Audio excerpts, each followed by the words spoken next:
Hi my dear students, very important video. इस slide में हम बात करेंगे प्लाज्मोडियम वाइवेक्स के बारे में। Plasmodium vivax most common cause होता है मलेरिया का। इसकी 4 स्पीसीज होती हैं जिसमें कि प्लाज्मोडियम वाइवेक्स सबसे मोस्ट कॉमन कॉज होता है मलेरिया के लिए। माय डियर स्टूडेंट, इस स्लाइड में हम प्लाज्मोडियम वाइवेक्स के रिंग फॉर्म के बारे में बात करेंगे और गैमीटोसाइट के बारे में बात करेंगे। इस स्लाइड के अपर पार्ट में जो रेड सेल दिख रहे हैं उनमें सिंगल रिंग दिख रही है। 2 रेड सेल दिखाई दे रहे हैं, काफ़ी सारे रेड सेल दिखाई दे रहे हैं जिनमें से 2 रेड सेल में एक एक रिंग दिखाई दे रही है।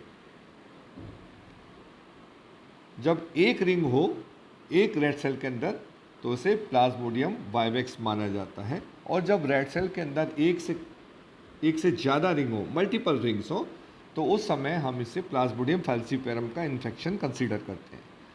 सो माय डियर स्टूडेंट, इस स्लाइड में अपर पार्ट में ring form of Plasmodium vivax दिखाई दे रहा है। अब इस स्लाइड के लोअर पार्ट में हमें गैमीटोसाइट दिख रहे हैं। किसके गैमीटोसाइट दिख रहे हैं? प्लाज्मोडियम वाइवेक्स की।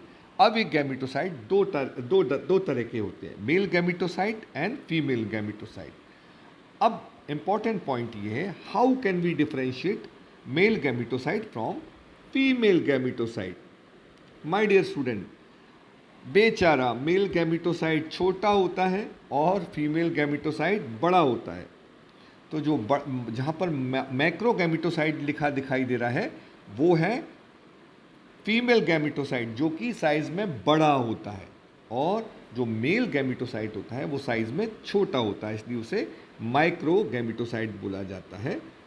तो ये गैमीटोसाइटिक फॉर्म दिखाई दे रही है प्लाज्मोडियम वाइवेक्स के, और अपर पार्ट में रिंग फॉर्म दिखाई दे रही है प्लाज्मोडियम वाइवेक्स के। Very important information, remember it. Thank you so much, have a great day, great time.